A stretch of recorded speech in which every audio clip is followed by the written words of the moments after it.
오늘 새로운 아침 우리에게 주시는 영적인 양식을 사모합니다. 시편 81편 1절에서 16절 말씀으로 하나님 말씀 또 교훈과 기도 제목 나누겠습니다. 한번 기도 제목 따라 하시겠습니다. 하나님을 올바로 알고 섬기게 하시고 잘못된 인생길을 가지 않게 하소서. 아멘. 우리가 가는 길 모든 것이 옳은 것이 아닙니다. 잘못된 길이 있을 수 있다는 것을 우리가 알아야 합니다. 오늘도 말씀을 통해서 올바른 길, 진리의 길, 생명의 길, 복된 길 갈 수 있기를 주의 이름으로 축원드립니다. 모든 일에는 기초가 중요합니다. 기초가 올바르지 않으면 결코 좋은 결과를 얻을 수가 없습니다. 기초가 없거나 부실한 건물은 어떻게 될까요? 그 건물이 높이 쌓이면 쌓일수록 그 건물은 위험해지고 쉽게 무너지게 될 것입니다. 우리 인생에도 기초가 중요합니다. 우리의 인생이 어떤 지식과 믿음 위에서 세워지느냐에 따라서 우리의 인생의 결말이 완전히 달라지게 됩니다. 오늘 시편 81편은 우리가 하나님에 대해서 어떤 지식을 가지고 출발하느냐에 따라서 우리의 삶이 완전히 달라질 수 있음을 깨닫게 해줍니다. 그러면 하나님에 대한 가장 기본적이고 핵심적인 지식과 믿음은 무엇일까요? 너무나도 우리가 잘 아는 사실인데 그것이 기본이기 때문에 잊어버릴 때가 있다라는 것입니다. 그러나 기본을 무시하게 될 때 우리의 인생의 삶은 무너지게 된다는 것을 기억해야 합니다. 첫 번째, 하나님은 창조의 하나님이시라는 거예요. 우리가 믿는 하나님은 창조의 하나님이시다. 우리가 하나님을 창조의 하나님으로 진심으로 믿게 될 때 오는 반응이 뭡니까? 하나님을 찬양하게 되고 하나님을 예배하게 되어 있다라는 것이에요. 그러니까 하나님에 대한 찬양, 하나님에 대한 예배가 우리가 소홀히 되는 것은 가장 기본인 하나님이 이 세상을 창조하셨고 나의 생명을 창조하셨다고 하는 이 가장 기본적인 이 지식, 이 믿음이 약해졌기 때문이다. 또는 잊어버렸기 때문이다라는 거죠. 자, 1절을 봅니다.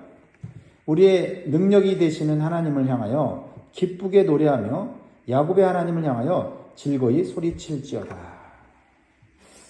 시편 기자는 하나님을 찬양하고 하나님을 경배하는 것, 이것이 우리 신앙과 삶의 가장 중요한 기초다라는 거죠.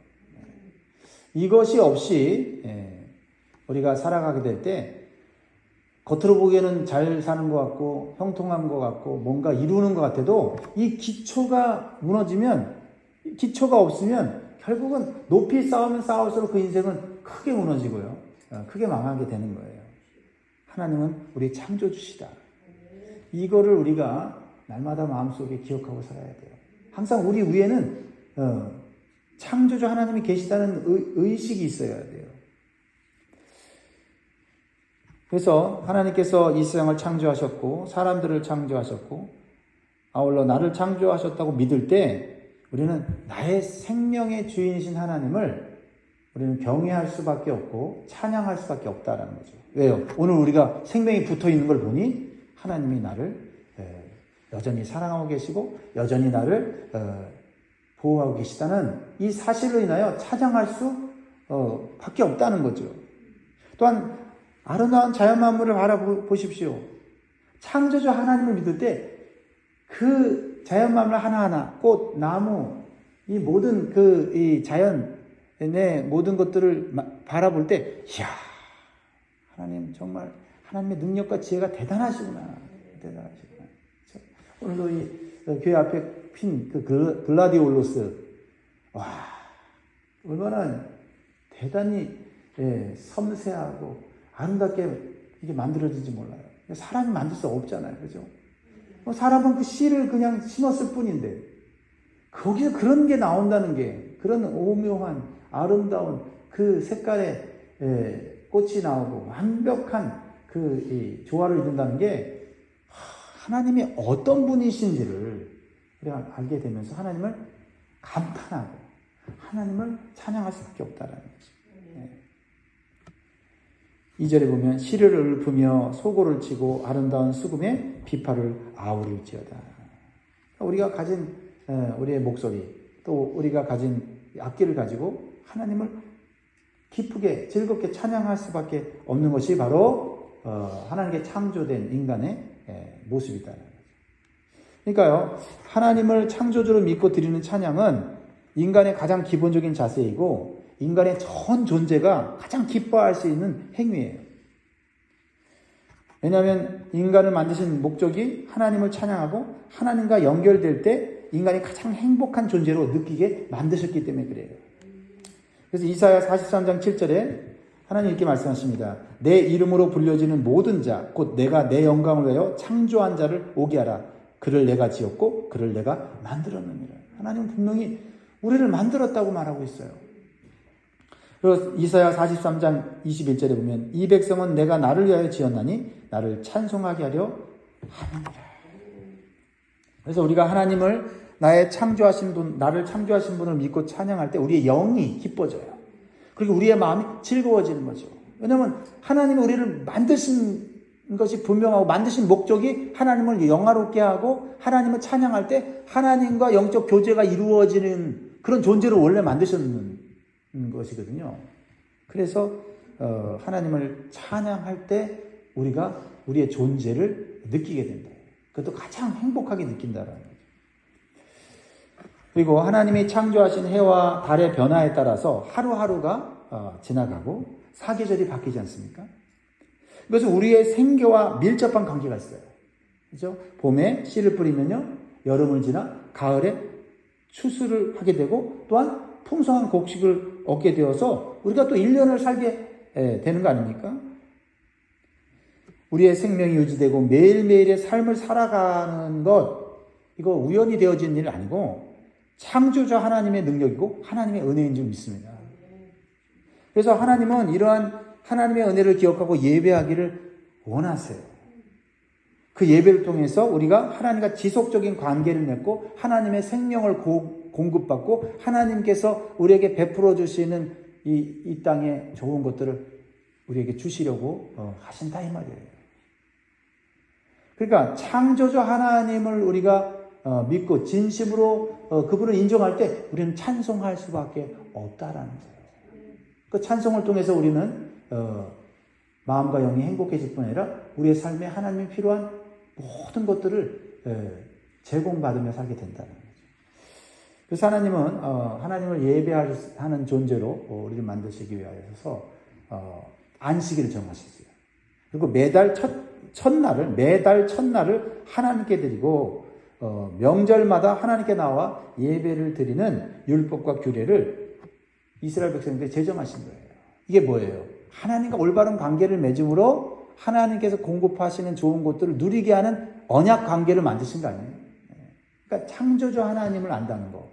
이게 우리 신앙의 기초다 이 말이죠. 3절 4절 같이 있습니다. 시작. 초하루와 보름과 우리의 명절에 나팔을 불지어다. 이는 이스라엘의 율례요 야곱의 하나님의 기록이다. 사랑하는 성도 여러분, 오늘날 우리는 구약의 안식을 계승하여 주일에 예배를 드리고 매일매일 하루를 시작하면서 또는 특정한 절기를 정하여 하나님의 은혜를 찬양하며 예배를 드리고 있습니다. 이것이 사람이 창조주 하나님과 올바른 관계를 맺는 가장 기본적인 것이다. 그리고 우리의 생명이 유지되고 풍성한 삶을 사는 길임을 여러분 기억하시기 바랍니다. 두 번째로 하나님에 대한 가장 기본적인 지식과 믿음은 무엇일까요? 두 번째로 하나님은 구원의 하나님이시라는 거예요. 구원의 하나님. 창조주 하나님이시고 구원의 하나님이시다. 이스라엘 백성들이 애굽에서 노예로 고통당하면서 불행한 삶을 살게 되었을 때 하나님은 놀라운 능력으로 그들을 구원하셨습니다. 하나님만이 그들을 구원하실 수 있었죠. 5절 6절을 보니까요. 그것을 이렇게 표현하고 있는데요. 하나님이 애굽을 치러 나아가시던 때에 요셉의 족속 중에 이를 증거로 세우셨도다. 거기서 내가 알지 못하던 말씀을 들었나니 이르시되 내가 그의 어깨에서 짐을 벗기고 그의 손에서 광주리를 놓게 하였도다. 아주 기가 막힌 표현이죠. 그렇죠? 애굽에서 노예로 평생 살다가 그냥 비참하게 사는 인생인데 하나님께서 모세를 통해서 구원자를 통해서 하나님께서 그 어깨에 침을 벗기시고 손에 강주를 놓게 하시는 그러한 하나님 안에서 평안한 삶을 살도록 하나님이 구원하셨다라는 것을 말씀하고 있습니다. 이 구약에 나타난 이스라엘 백성들의 출애굽 사건과 하나님의 구원은 단순히 이스라엘만의 역사가 아니에요. 온 인류를 향한 하나님의 구원 계획을 보여주시는 거죠. 예수 그리스도를 통하여서 죄로 인하여 마귀로 인하여 노예처럼 살다가 죽어가는 인생들에게 하나님의 놀라운 구원의 역사를 보여주는 그림이 바로 이 출애굽 사건이죠. 그래서 우리는요, 하나님을 구원의 하나님으로 항상 인식하며 고백하며 살아가야 합니다. 매일매일 이렇게 살아가야 우리는 죄에 얽매이지 않고 마귀에 얽매이지 않고 세상에 얽매이지 않고 하나님의 인도하심을 받으며 살 수가 있는 거예요.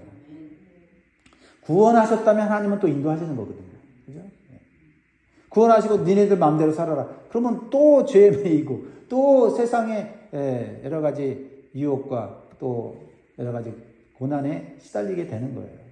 구원하셨다면 하나님은 우리를 끝까지 인도하셔서 하나님 나라에 들어가 계신다 하는 이 믿음으로 사는 것, 그것이 우리의 신앙의 가장 기본이에요.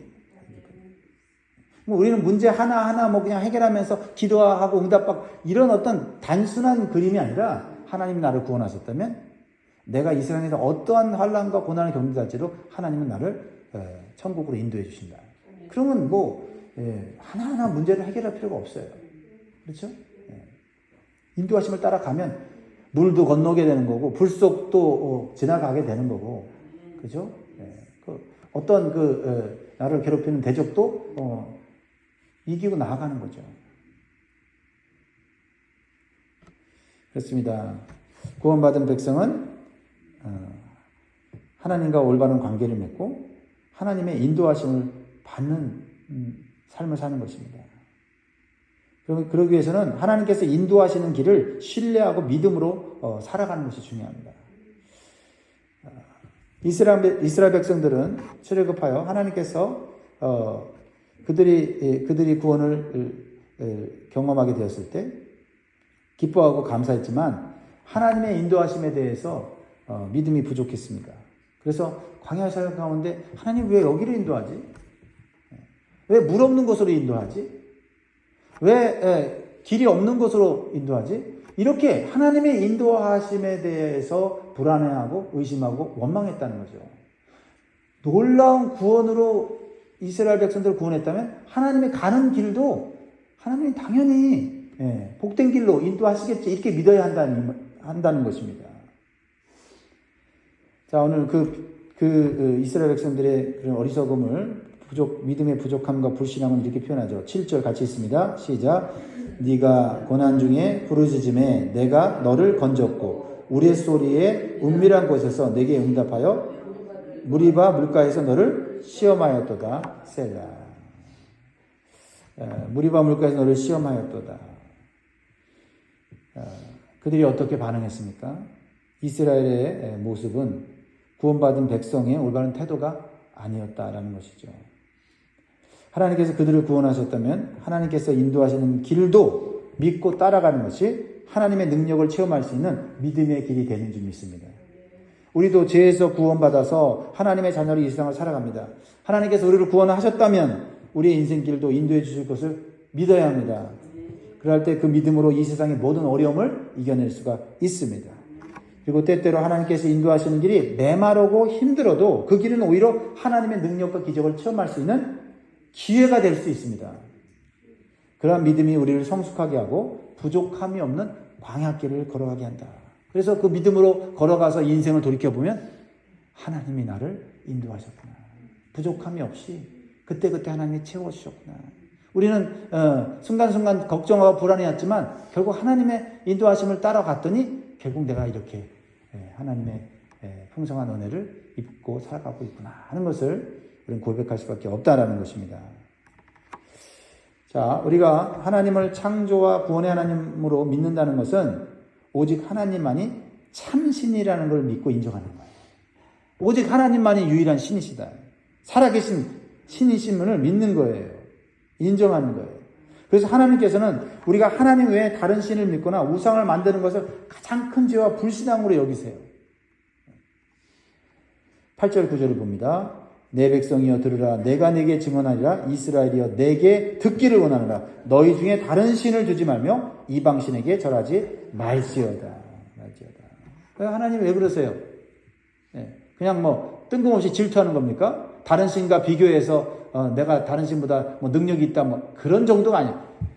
하나님 외에는 신이 없기 때문이고 인간이 만들어내는 그런 우상과 의지하는 그런 신들은 그것은 가짜라는 거예요. 없다는 거예요.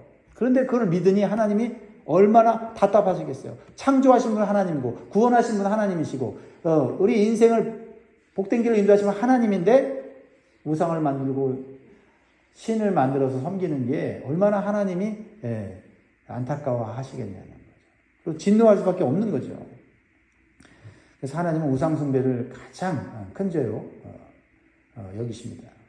오늘날 우리는 눈에 보이는 우상 앞에 절을 하지는 않지만 눈에 보이지 않는 우상을 하나님보다 더 사랑하고 하나님보다 돈이나 권세를 더 의지하고 쫓아가는 다른 형태의 죄, 우상 숭배를 짓고 살아가고 있습니다. 이것은 살아계신 하나님을 우상보다 못한 존재로 무시하고 모독하는 불순종이 될 수 있음을 우리가 기억해야 합니다. 그래서 하나님을 아는 지식이 기본적인 지식을 우리가 분명히 알게 될 때 우리는 하나님만을 구원자로 우리는 모시고 그분의 인도함을 따라갈 수 있다라는 것입니다. 자, 그런데요. 이러한 하나님에 대한 불신앙, 불순종이 지속되면 어떻게 될까요? 우리 삶에 두 가지 형태로 나타나요. 두 가지 형태로 나타나는데 하나는 하나님께서 그대로 불순종하는 삶을 살도록 내버려 두시는 거예요. 겉으로 보면 아무런 문제가 없이 자유롭게 사는 인생이 되는 거죠. 11절 12절 같이 읽습니다. 시작. 내 백성이 내 소리를 듣지 아니하며 이스라엘이 나를 원하지 아니하였도다. 그러므로 내가 그의 마음을 완악한 대로 버려두어 그의 임의대로 행하게 하였도다. 사실 이것은 자유가 아니라 가장 큰 형벌이 될 수 있어요. 하나님 없이도 살 수 있다는 교만과 완악한 마음을 가지고 사는 거지요. 그래도 하나님께서 간섭하지도 않고 내버려 두는 거예요. 그러면은요, 하나님 말씀 없이 자기 마음대로 자기 기준대로 살다가 죽는 거예요. 영원히 이제 죽는 겁니다. 그게 되면. 때로는 성공하기도 하고 때로는 부를 얻기도 하면서 인간의 욕심을 채우면서 살다가 망하는 거예요. 근데 그것이 어떤 측면에 보면 사람들이 보기에는 잘 사는 것 같고 형통한 것 같고 저 사람 하나님 없이도 저렇게 당당하게 살아가는 걸 보면서 부러울 수도 있다 이 말이죠. 근데 그게 하나님이 주신 형벌이다라는 거예요. 결코 좋은 게 아니다는 겁니다. 이게 무서운 심판이라는 거예요. 그렇게 사는 사람들 얼마나 많습니까? 두 번째 삶의 형태는요. 불순종의 삶에 대해서 깨닫도록 하나님께서 고통스러운 징계를 하신다는 거죠. 불순종에 대해서 징계를 하실 때 여러분 그것은 불행이 아니라 감사해야 될 일이라는 거죠. 영원히 멸망하지 않도록 하나님께서 우리를 사랑하신다는 거예요. 그러한 하나님의 징계가 이스라엘 백성들에게는 이방 민족의 공격과 압제를 통해서 나타났어요. 그래서 다시 정신을 차리고 하나님께 회개하고 말씀에 순종하는 삶을 살면 다시 회복시켜 주시는 그런 은혜를 베풀어 주시는 거죠. 13절 14절 보세요. 내 백성아 내 말을 들으라. 이스라엘아 내 도를 따르라. 그리하면 내가 속히 그들의 원수를 누르고 내 손을 돌려 그들의 대적들을 치리니. 그러니까 하나님께 불순종하여서 대적들을 하나님이 사용하여서 대적들을 통하여 그들이 고통을 당해요. 근데 하나님 내가 불순종했어요. 하나님 없는 사람처럼 살았어요. 하나님 창조주이시고 구원자이신데 하나님 그 망각하며 살았습니다. 내가 하나님인 것처럼 살았습니다. 이렇게 회개하니까 하나님께서 그 대적들을 어느 아침에 그냥 하루아침에 없애버리시는 거예요. 그래서 하나님과 올바른 관계를 맺게 하는 거죠. 이게 복이에요. 물론 순종해서 복을 받으면서 사는 게 더 큰 복이지만 그래도 내 마음대로 살고 우상 숭배하면서 내 욕심을 채우면서 쾌락을 따라 살아도 하나님이 아무런 징계도 안 하는 게 그게 큰 저주입니다. 심판이에요. 그래서요, 우리가 죄를 반복하여 짓고 하나님 말씀을 계속해서 무시하면 안 돼요. 그러면 하나님이 어느 순간에 우리가 원하는 대로 살게 내버려 두세요. 그러면서 내가 잘 살고 있다고 생각하면 안 된다는 거죠. 또 한 가지 오늘 조심해야 될 것을 말하고 있는데, 적당하게 하나님을 믿으면서 세상을 따라가고 즐기는 이중적인 삶을 살면서 하나님을 믿는다고 착각하는 거예요. 이게 우리 믿는 사람들에게 조심해야 될 거예요. 우리 하나님을 적당하게 믿으면 안 됩니다. 하나님을 절대적으로 믿어야 돼요. 하나님이 우리의 삶의 진리고 하나님이 우리의 삶에 참된 신이시라는 것을 우리가 절대적으로 믿고 경배하며 순종하며 살아야 돼요. 적당하게 하나님 믿으면서 세상에서 적당하게 즐기고 사는 것을 추구하면 외식적이고 이중적인 삶을 살게 됩니다. 척하는 삶을 사는 거죠. 하나님 믿는 척. 그렇죠? 믿음이 좋은 척. 이렇게 살아가게 되는 거예요. 근데 이러한 삶의 결과도 기초 없는 건물같이 어느 날 무너지는 겁니다. 15절 보세요. 15절이 그것을 보여주죠. 이스라엘 백성들 이중적인 삶. 여호와를 미워하는 자는 그에게 복종하는 채 할지라도 그들의 시대는 영원히 계속되리라. 그들의 시대는 영원히 된다는 것은 그들의 형벌은 영원히 계속된다는 뜻이에요. 그러니까 하나님을 대충 믿고 그러면서도 하나님 말씀에 순종하는 척하고 그런데 사실은 자기 마음대로 사는 거예요. 그렇게 사는 거 그 하나님 다 아신다. 하나님 결코 속지 않으신다라는 거죠. 외식적인 삶을 사는 자는 그 형벌이 영원히 지속된다 이렇게 말씀하는 거예요. 그래서 갈라디아서 6장 7절에 스스로 속이지 말라. 하나님은 업신여김을 받지 아니하시나니 사람이 무엇으로 심든지 그대로 거두리라. 사랑하는 성도 여러분, 우리가 하나님을 구원의 하나님으로 믿는다면 진실되게 하나님만 믿고 오직 하나님 말씀에 순종하는 삶을 사는 것이 복받는 길을 믿으시기 바랍니다. 그래서 우리는 날마다 우리를 구원하신 하나님의 말씀을 아멘하면서 입을 크게 벌려서 그 말씀을 우리의 마음에 새길 때 우리는 하나님의 그 인도하심을 받아 영원한 천국에 들어가는 거예요. 그게 이제 10절 말씀인데 나는 너를 애굽 땅에서 인도해낸 여호와 내 하나님이니 내 입을 크게 열라 내가 채우리라 하였어. 우리가 입을 세상을 향해 열리지 말고 하나님께만 입을 열어서 하나님 주신 말씀으로 살아가야 될 줄 믿습니다. 그럴 때 우리는 하나님이 축복의 하나님이신 것을 우리는 경험하게 된다라는 거죠. 그게 결론이에요. 그래서 이 시편 기자는 결국 하나님만의 복을 주시는 분이심을 선포하면서 하나님께 순종하는 삶, 예배하는 삶을 살 것을 권면하고 있는 거예요. 마지막 16절입니다. 같이 읽습니다. 시작. 또 내가 기름진 밀을 그들에게 먹이며 반석에서 나오는 꿀로 그를 만족하게 하리라 하셨도다. 하나님은 우리를 창조하셨고 우리의 인생을 구원하시며 우리를 먹이시고 복된 길로 인도하시는 능력의 하나님이십니다. 그러므로 하나님을 날마다 찬양하며 예배하는 삶을 즐겁게 행하시기를 바랍니다. 그리고 하나님 말씀에 순종하는 길이 가장 복된 것을 기억하고 오늘도 말씀을 붙잡고 오늘도 살아가시기를 주의 이름으로 축원드립니다.